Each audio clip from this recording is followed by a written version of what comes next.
നിങ്ങളതിനെ ഓരോ ഭാഗത്തും ഓരോരുത്തരായിട്ട് ഓരോ തരത്തിൽ കുറെ പോസ്റ്റർ അടിക്കാനും കുറെ പോകാനും കുറെ ബാനർ കിട്ടാനും കാര്യങ്ങൾ അങ്ങനെ വെച്ചു. ഓരോ സെൻട്രൽ കമ്മിറ്റിയും ഒരു സ്റ്റേറ്റ് കമ്മിറ്റി, ജില്ലാ കമ്മിറ്റികൾ, താലൂക്ക് കമ്മിറ്റികൾ, പഞ്ചായത്ത് അടിസ്ഥാനത്തിൽ അങ്ങനെ കമ്മിറ്റികൾ ഉണ്ടായിട്ട് അതിനോട് പ്രവർത്തിക്കാവുന്ന ആൾക്കാർ പ്രവർത്തിച്ചാൽ മതി. എനിക്ക് നിർബന്ധമുള്ള കാര്യമില്ല. എന്റെ തീരുമാനം നിങ്ങൾ 80 പേരെ വെക്കണമെന്നില്ല. വേറെ ആയിരക്കണക്കിന് ആൾക്കാരുണ്ട്.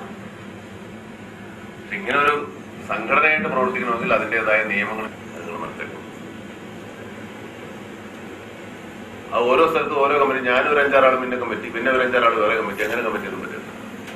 ഇവിടെ ഇപ്പൊ ഒരു കമ്മിറ്റി, ഇപ്പൊ സെൻട്രൽ കമ്മിറ്റി, സ്റ്റേറ്റ് കമ്മിറ്റി ഉണ്ടാക്കിയാൽ ആ കമ്മിറ്റി ഓരോ ജില്ലകളിലും അതാത് ആളുകളെ, അംഗങ്ങളെ സമീപിച്ച് അവർക്ക് കൂടുതൽ ആളുകൾക്ക് സമ്മതനായ ഒരാളെ സെക്രട്ടറിയും പ്രസിഡന്റും ഒരു കമ്മിറ്റി ഉണ്ടാക്കും. ഇനി മുതൽ ആ കമ്മിറ്റികളായിരിക്കും പ്രവർത്തിക്കുക. ഞാൻ പറയുന്നത് മനസ്സിലാവുന്നുണ്ടല്ലോ. ഓരോ ഭാഗത്തും 2-3 കമ്മിറ്റിയൊന്നും ആവശ്യമില്ല, ഒരു കമ്മിറ്റി മതി. ആ കമ്മിറ്റിയോട് പ്രവർത്തിക്കുക. എല്ലാവരും അംഗത്വം എടുക്കണം. അത് സെൻട്രൽ കമ്മിറ്റിയുടെ സീലുള്ള കടലാസുകൾ മാത്രമേ കാർഡുകൾ തന്നെ വേണം. ഇപ്പൊ നിങ്ങളുടെ മെമ്പർഷിപ്പിന് സാധാരണ ചിലർ 5-10 രൂപ കൊടുത്താൽ, 10-15 രൂപ കൊടുത്താൽ ഒരു മെമ്പർഷിപ്പ് കാർഡ് നമ്മൾ സെൻട്രൽ കമ്മിറ്റിയിൽ നിന്ന് അല്ലെങ്കിൽ സ്റ്റേറ്റ് കമ്മിറ്റിയിൽ നിന്ന് ഒരു മെമ്പർഷിപ്പ് കാർഡ് ഉണ്ടാക്കി ഫോട്ടോ ഉള്ള കാർഡ് ഉണ്ടെങ്കിൽ മാത്രമേ മെമ്പർ ഈ ഫാൻസ് അസോസിയേഷന്റെ മെമ്പർ ആയതുകൊണ്ട് ഇനി മേലെ പ്രയോജനം ഉണ്ടാകാവൂ. അല്ലാത്തവരാരും ഫാൻസ് അല്ല. പിന്നെ നിങ്ങൾ ഓരോ ലൊക്കേഷനിൽ വരുമ്പോൾ 10-15 ആളെയും കൊണ്ട് ഫോട്ടോ എടുക്കാൻ പറ്റും. പിന്നെ അവർ കാണില്ല. ഓരോ പ്രാവശ്യം വരുമ്പോൾ അങ്ങനെ കേരളത്തിലുള്ള ആൾക്കാർ മുഴുവൻ ഇപ്പോൾ ഫോട്ടോ എടുത്ത് കഴിഞ്ഞാണ് നമ്മൾ. ഇനി അങ്ങനെയൊക്കെയാണ്. അതൊക്കെ ഫോട്ടോ എടുക്കാൻ എനിക്ക് ആൾക്കാർ നിങ്ങൾ കൂട്ടി കുറവൊന്നുമില്ല. എല്ലാ ആൾക്കാരും ഒരുപോലെ തന്നെ. നമ്മളോട് ഫോട്ടോ എടുക്കാൻ ആഗ്രഹമുള്ള ആൾക്കാർ ഒരുപാട് പേരുണ്ടാവും. അതിന് നിങ്ങളുടെ ലോക്കൽ കമ്മിറ്റിയുടെ സെക്രട്ടറിയുടെ അധികാരമൊന്നും എത്ര ആൾക്കാർ കൊണ്ടു ഒന്നും കാര്യങ്ങളില്ല. അപ്പൊ ഇത് കാര്യമായ, കാരണം ഇതിനകത്ത് ഇനി നമുക്ക് ഒരുപാട് ജീവകാരുണ്യ പ്രവർത്തനങ്ങളുമായിട്ട് ഫാൻസ് അസോസിയേഷൻ മുമ്പോട്ട് കൊണ്ടുപോകണം എനിക്ക് ആഗ്രഹമുണ്ട്. ചുമ്മാ നിങ്ങൾ അപ്പുറത്ത് നിന്ന് പോകാനോ ഇപ്പുറത്ത് കൈയടിക്കാനോ, പിന്നെ നിങ്ങൾക്ക് ഇഷ്ടപ്പെട്ട സിനിമയെ നിങ്ങൾ കാണും, അങ്ങനെയൊന്നും പറ്റില്ല. അങ്ങനെ എല്ലാ സിനിമയും കാണുന്ന ആൾക്കാർ ഫാൻസ് ആയാലും ചില ആൾക്കാര് സിനിമ ഇഷ്ടപ്പെട്ട നിങ്ങൾ എഡിറ്റ് ചെയ്യാനും നിങ്ങൾ കഥ മാറ്റാനും നിൽക്കണ്ട. നിങ്ങൾക്ക് ഇഷ്ടപ്പെട്ടില്ല നിങ്ങൾ കാണണ്ട. പക്ഷെ നിങ്ങൾ നാട്ടിൽ പറഞ്ഞാൽ ഇപ്പൊ 100 പേര് കാണേണ്ട സിനിമ നിങ്ങൾ 50 പേര് ആക്കി കളയും. നിങ്ങൾക്ക് ഇഷ്ടപ്പെട്ടില്ലെങ്കിൽ നിങ്ങൾക്ക് പലതരത്തിലുള്ള ആൾക്കാരുണ്ടാവും. നിങ്ങൾക്ക് ഇടിപ്പടമായിരിക്കും, ചിലപ്പോൾ തൊഴിൽപ്പടമായിരിക്കും, ചിലപ്പോൾ അങ്ങനത്തെ പടമായിരിക്കും. ആ പടമൊക്കെ ഉണ്ടാവും. എല്ലാ പടവും നമ്മൾ ചെയ്ത് നടക്കുന്ന ആൾക്കാരാണ്. ഒരു സിനിമ ഇറങ്ങിയില്ല, അത് പോരാ. ഡയറക്ടർ നമ്മളെ ചതിച്ചു. സിനിമ മോശമായ ആരും ചതിച്ചിട്ടൊന്നുമല്ല. നിങ്ങൾക്ക് ഇഷ്ടമല്ലാത്ത സിനിമകളാണെന്ന് മാത്രമേ. നിങ്ങൾ അങ്ങനെ ഒരു തരം സിനിമകൾ മാത്രം കാണുക, മറ്റുള്ള സിനിമകൾക്ക് നിങ്ങൾക്ക് താല്പര്യമില്ല. അതെന്ന് എനിക്ക് മനസ്സിലായി. അങ്ങനെയല്ല ആരാധകരെ സംബന്ധിച്ചിടത്തോളം ആരാധനായ നടൻ അഭിനയിക്കുന്ന എല്ലാ സിനിമകളും ഇഷ്ടപ്പെടുന്നതായിരിക്കും. അങ്ങനെ ഒരു തരം സിനിമ മാത്രം ഇഷ്ടപ്പെടും. ചില ആൾക്കാർക്ക് മറ്റൊന്നും അല്ലെങ്കിൽ ഇതിനാണ് നമ്മൾ നിർബന്ധമായിട്ടുള്ള ഇതിന്റെ ആൾക്കാരെ പറഞ്ഞിട്ട് ഞാനത് ഇപ്പൊ ഒരു കൊമേഴ്ഷ്യൽ വാല്യൂ ഉള്ള അങ്ങനത്തെ സിനിമകൾ കാണാൻ വരുന്ന ആൾക്കാർക്ക് മാത്രമേ അല്ലാത്ത സിനിമകൾ അതിനോട് വലിയ ഉണ്ടാവുന്ന നിർബന്ധം വെച്ചിട്ടുണ്ട്. അപ്പൊ എല്ലാ സിനിമകൾക്കും ഇനീഷ്യൽ നമുക്ക് ഉണ്ടാവണം.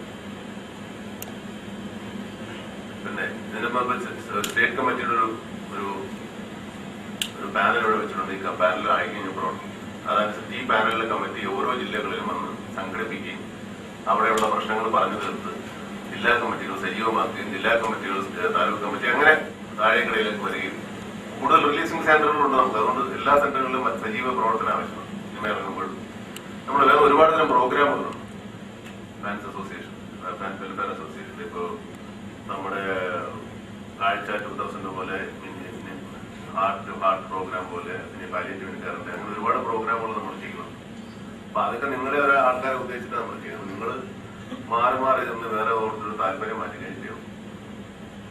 ഇവിടെ ജില്ലാ കമ്മിറ്റി, സ്റ്റേറ്റ് കമ്മിറ്റിക്ക് നമ്മളൊരു പാനൽ വെക്കുന്നുണ്ട്. ഇപ്പൊ നിൽക്കുന്ന ആൾക്കാർക്ക് പലതരത്തിലുള്ള താല്പര്യങ്ങളുള്ളവർ. നമുക്ക് ഇതിന്റെ ഗുണം മാത്രം താല്പര്യമുള്ള ആൾക്കാരെയാണ് നമ്മളിപ്പോൾ കമ്മിറ്റിയായിട്ട് വെച്ചിരിക്കുന്നത്.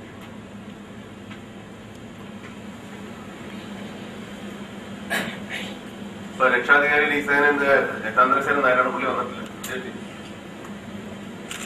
ഉപദേശത്തിൽ ജോർജും റഫീഖും ഉണ്ടാവും. റഫീഖ് എന്ന് പറഞ്ഞാൽ മമ്മൂട്ടി ടൈംസ് എന്ന് പറഞ്ഞാൽ നമ്മുടെ ഫാൻസിന്റെ ഒരു വിഭാഗം തന്നെയാണ്. കാരണം മമ്മൂട്ടി ചിത്രങ്ങൾക്ക് വേണ്ടി പ്രാധാന്യം കൊടുത്തുണ്ടാക്കുന്ന ഒരു പത്രമാണ്. നമ്മൾ ഫാൻസുകാർ തന്നെയാണ് അതിനെ പ്രൊമോട്ട് ചെയ്യുന്നത്. അപ്പൊ അയാളും ജോർജുമായിരിക്കും ഉപദേശകമായിട്ടുള്ളത്. മുഖ്യ കാര്യദർശി ചീഫ് ഓർഗനൈസർ രജപുത്ര രഞ്ജിത്തിനെയാണ് വെച്ചിരിക്കുന്നത്. ഇപ്പൊ പ്രസിഡന്റായിട്ട് നമ്മൾ നിർദ്ദേശിക്കുന്നത് റോബർട്ടാണ്. ആളോടെ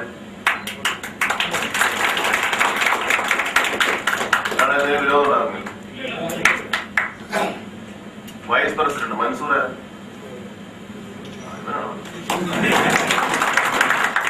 ഇറങ്ങി വല്ല വിരോധമുണ്ടോ? ജനറൽ സെക്രട്ടറി വള്ളക്കട മനസ്സാ. Joint secretary Faisal Alappuzha. ഇവിടെ പറയുന്നു ഇതിന് ബൈലോ കാര്യങ്ങൾ ഉണ്ടാക്കപ്പെടുന്നത് നമ്മൾ ചുമ്മാ ഒരു ഫാൻസ് അസോസിയേഷൻ അല്ല, ഇതൊരു ചാരിറ്റബിൾ സൊസൈറ്റീസ് ആക്ട് പ്രകാരം രജിസ്റ്റർ ചെയ്യാൻ പോകണം. അത് കഴിഞ്ഞാൽ പിന്നെ നിങ്ങളുടെ ഈ വക ഒരു അഭ്യാസം നടക്കാൻ പോകില്ല. മനസ്സിലായല്ലോ? എല്ലാ കമ്മിറ്റിയും പിരിച്ചുവിട്ടിരിക്കണം അല്ലേ? ഇപ്പൊ നിലവിലുള്ള സകല കമ്മിറ്റികളും പിരിച്ചുവിട്ടു. ഈ പുതിയ കമ്മിറ്റി ഓരോ ഈ കമ്മിറ്റി ആയിരിക്കും പുതിയ കമ്മിറ്റി. എല്ലാ കമ്മിറ്റികളും പിരിച്ചുവിട്ടിട്ട് പുതിയ കമ്മിറ്റി ആയിരിക്കും. പുതിയ കമ്മിറ്റികളെ ഈ കമ്മിറ്റി ഓരോ ജില്ലകളിലും ഓരോ സ്ഥലം ഇപ്പൊ ജില്ലാ തലങ്ങളിൽ ഇപ്പൊ നിങ്ങളൊക്കെ ഉണ്ടെങ്കിൽ അവിടെ കൂടി വിളിച്ചു പറഞ്ഞ് അറിയുന്ന ആൾക്കാരെ വിളിച്ചു പറഞ്ഞിട്ട് അവിടെ ഓരോ ജില്ലകളിലും ഓരോ നല്ല പുതിയ കമ്മിറ്റി ഉണ്ടാക്കി കുറച്ചുകൂടെ ആക്റ്റീവായിട്ടുള്ള ഈ വിഭാഗീയതയൊന്നും വേണ്ട. നമുക്ക് രാഷ്ട്രീയ പാർട്ടിയായിട്ട് ഉണ്ടാക്കാൻ അത് മനസ്സിലാക്കിക്കൊള്ളു. ഇത് രാഷ്ട്രീയ പാർട്ടിയല്ല, ഇത് ജനങ്ങൾക്ക് ഉപകാരപ്രദമായ കാര്യങ്ങൾ ചെയ്യുന്ന ഒരു പാർട്ടിയാണ്. അതിപ്പോ രാഷ്ട്രീയമില്ല, നമ്മൾ ഭരിക്കാൻ ഉദ്ദേശിക്കുന്നില്ല. അതുകൊണ്ട് നിങ്ങൾക്ക് ഏതെങ്കിലും രാഷ്ട്രീയം ഉണ്ടെങ്കിൽ അതിലൊന്നും നമുക്ക് വിരോധമില്ല. എന്റെ രാഷ്ട്രീയം എനിക്ക്, നിങ്ങളുടെ രാഷ്ട്രീയം നിങ്ങൾ, കേട്ടോ? നമുക്ക് ആകെ നമുക്ക് എല്ലാവരും കൂടെ ഉള്ള രാഷ്ട്രീയം നമ്മുടെ സിനിമകൾ, അത് മാത്രമേ ഉള്ളൂ നമ്മുടെ രാഷ്ട്രീയം. നിങ്ങൾ ഇനിയിപ്പോ അല്ലെ മറ്റേ സിനിക്കാരല്ല മറ്റേ അങ്ങനത്തെ കുഴപ്പത്തിലൊന്നും ചെത്തിയാടരുന്നു. വിരോധിക്കപ്പെട്ട രാഷ്ട്രീയത്തിലൊന്നുള്ള ആൾക്കാർ വരണ്ട. അല്ലാതെ നിലവിലുള്ള ഏത് രാഷ്ട്രീയത്തിലുള്ള ആൾക്കാരൊന്നും വിരോധമില്ല. നിങ്ങൾക്ക് ഏത് രാഷ്ട്രീയക്കാരെ കൂടി പിടിക്കാൻ പോകുന്ന. അപ്പൊ നമ്മൾ ഉദ്ദേശിക്കുന്നത് ഈ ഇപ്പൊ ഉള്ള ഒരു അഡ്ഹോക് കമ്മിറ്റി പോലെ ഈ കമ്മിറ്റി ആയിരിക്കും പ്രസിഡന്റ് സെക്രട്ടറി. നിങ്ങളെ കമ്മിറ്റി അംഗങ്ങളെ തെരഞ്ഞെടുക്കുക എന്ന് പറഞ്ഞാൽ ഇത്രയും ആളുകൾ ഓരോ ജില്ലകളും സന്ദർശിച്ച് ജില്ലാ പ്രസിഡന്റും വൈസ് പ്രസിഡന്റും സെക്രട്ടറി അല്ലെ, ജില്ലാ പ്രസിഡന്റും സെക്രട്ടറി, ഓരോ ജില്ലകളും പ്രസിഡന്റും സെക്രട്ടറി ഉണ്ടാവും. അവര് കൂടെ ഉണ്ടാവും ഈ കമ്മിറ്റി. അപ്പൊ കമ്മിറ്റി മെമ്പർമാരെന്ന് പറയുന്നത് കേരളത്തിലെ 14 ജില്ലകളിലുള്ള പ്രസിഡന്റും സെക്രട്ടറി ആയിരിക്കും. അതിന് വിരോധം ഉണ്ടാണെങ്കിലും സെൻട്രൽ കമ്മിറ്റിയുടെ കാര്യം പറയുന്നത്. അതുപോലെ ജില്ലാ കമ്മിറ്റികളിൽ ഓരോ താലൂക്കിലുള്ള പ്രസിഡന്റും വൈസ് പ്രസിഡന്റ്, ഓരോ താലൂക്ക് കമ്മിറ്റികളും ഓരോ പഞ്ചായത്തിലുള്ള ആൾക്കാർ. അങ്ങനെ പോയി കഴിഞ്ഞാൽ ശരിയാണ്. ഓരോ യൂണിറ്റുകൾ ഇപ്പൊ ഒരു ജില്ലയിൽ ഒരു യൂണിറ്റ് ഉണ്ടാവും, ജില്ലാ പ്രസിഡന്റ് വൈസ് പ്രസിഡന്റ്, ഓരോ യൂണിറ്റുകൾക്കും പ്രസിഡന്റ് വൈസ് പ്രസിഡന്റ് ഉണ്ടാവും. ഈ ജില്ലയിൽ ഒരു സംഘം കൂടിയതിനു ശേഷം അവിടെ വേണമെങ്കിൽ പിന്നീട് നമുക്ക് കാര്യങ്ങൾ ആലോചിക്കുന്ന കമ്മിറ്റി ഉണ്ടാകും.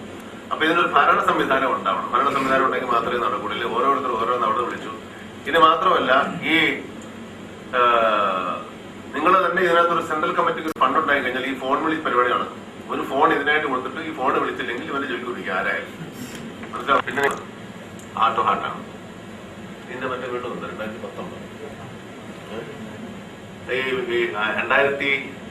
കാഴ്ച 2010 വീണ്ടും ആരംഭിക്കുന്നുണ്ട്. അതിന്റെ പ്രവർത്തനങ്ങൾ വേണം. ഹാർട്ട് ടു ഹാർട്ട് വേണം. ഹാർട്ട് ടു ഹാർട്ട് 100 പേർക്കാണ് നമ്മൾ പോയിരിക്കുന്നത്. പുതിയ കമ്മിറ്റി ഉണ്ടായി കഴിഞ്ഞു കഴിഞ്ഞാൽ എല്ലാ കമ്മിറ്റികൾക്കും നമുക്ക് ആപ്ലിക്കേഷൻ ഫോം തരും. നിങ്ങൾ അതിനകത്ത് കറക്റ്റ് അർഹതയുള്ള ആൾക്കാരെ തെരഞ്ഞെടുത്ത് സെൻട്രൽ കമ്മിറ്റി കൊടുത്താൽ ഞാൻ അപ്രൂവ് ചെയ്തതിനു ശേഷം ഫൈനലായിട്ട് പോകും. അത് വലിയ താമസിയാതെ ഒരു 3 മാസം കൊണ്ട് ഇനി നടക്കണം ഇമ്മീഡിയറ്റ് ആയിട്ട്. ഇപ്പൊ കമ്മിറ്റികൾ ഉണ്ടാക്കാനും ഇനി ഒരു 2 ആഴ്ചക്കുള്ളിൽ കമ്മിറ്റികൾ ഉണ്ടാവണം. അതല്ലാതെ തന്നെ നമ്മൾ എറണാകുളത്ത് വളരെ വിപുലമായ തോതിൽ വലിയൊരു അംബീഷ്യസ് പ്രോജക്ട് നടത്തുന്നുണ്ട്. പെയിൻ പാലിയേറ്റീവ് കെയറിന്റെ വലിയ സംഭവം. അതൊക്കെ മനസ്സിലാക്കുക. നമ്മള് ഈ ഞാൻ കുറെ കാലം കഴിയുമ്പോൾ വയസ്സായി നടക്കാൻ പറ്റാതൊക്കെ ആയിപ്പോ. അതുകൊണ്ട് എനിക്ക് ഇരിക്കാനൊന്നും വിളിക്കാനൊന്നും പറ്റില്ല. എന്നാലും നമുക്ക് പക്ഷേ ഈ സംഘടന കൊണ്ടു നടക്കാം. സംഘടന കൊണ്ടുവന്നു കഴിഞ്ഞാൽ ജനങ്ങൾക്ക് ഉപകാരം ഉണ്ടാവും. നിങ്ങളല്ലേ നിങ്ങൾക്ക് കുറച്ചുകൂടെ ചെറുപ്പക്കാരായിട്ടുള്ള ആൾക്കാർ. സംഘടന നല്ല കാര്യമാണ്. എപ്പോഴും സംഘടിക്കുന്ന ഒരു ശക്തിയാണ്. പരമാവധി ആത്മാർത്ഥതയോടെ അർപ്പണത്തോടു കൂടി പ്രവർത്തിക്കണമെന്ന് ഞാൻ ആഗ്രഹിക്കുന്നു. അതിന് നിങ്ങളുടെ എല്ലാവരുടെയും സഹകരണവും പ്രതീക്ഷിക്കുന്നു. അതുണ്ടാകുമെന്ന് എനിക്ക് നിശ്ചയമുണ്ട്. നമ്മുടെ പ്രവർത്തനം ജീവകാരുണ്യ രംഗത്ത് കൂടുതൽ ഊന്നൽ കൊടുത്തുകൊണ്ട് മലയാളി മനസ്സുകളിലേക്ക് ഇറങ്ങിച്ചെല്ലുവാൻ, നമ്മുടെ ജീവകാരുണ്യ പ്രവർത്തനങ്ങൾ ഇറങ്ങിച്ചെല്ലുവാൻ നിങ്ങളുടെ എല്ലാവരുടെയും സപ്പോർട്ട് ആവശ്യമുണ്ട്. അത് ഇതുവരെ കിട്ടിയിട്ടുണ്ട്. ഇനി കൂടുതൽ ഇറങ്ങി നമ്മുടെ ഭാരതത്തിന് തന്നെ മാതൃകയായ ഒരു പ്രസ്ഥാനമായി മാറുവാൻ നമുക്ക് കഴിയട്ടെ എന്ന് ഞാൻ പ്രാർത്ഥിച്ചുകൊണ്ട് നിർത്തുന്നു. നമസ്കാരം. ശ്രീ റോബർട്ടിനെ ക്ഷണിച്ചോളുന്നു. ജെയിംസിന്റെ വിളിച്ചാണ് നിങ്ങളെല്ലാവരും.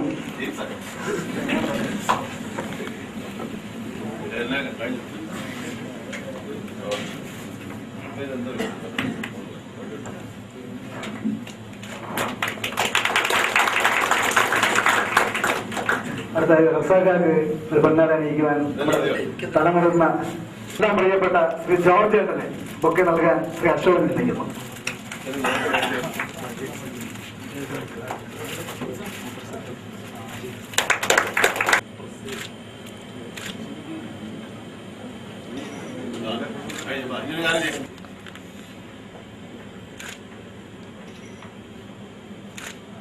ഇല്ലേ ബ്ലോക്ക് എടുത്ത് പോയി. പോയി സാറിന് അതൊരു ആൾക്കാരെടുത്തോളൂ.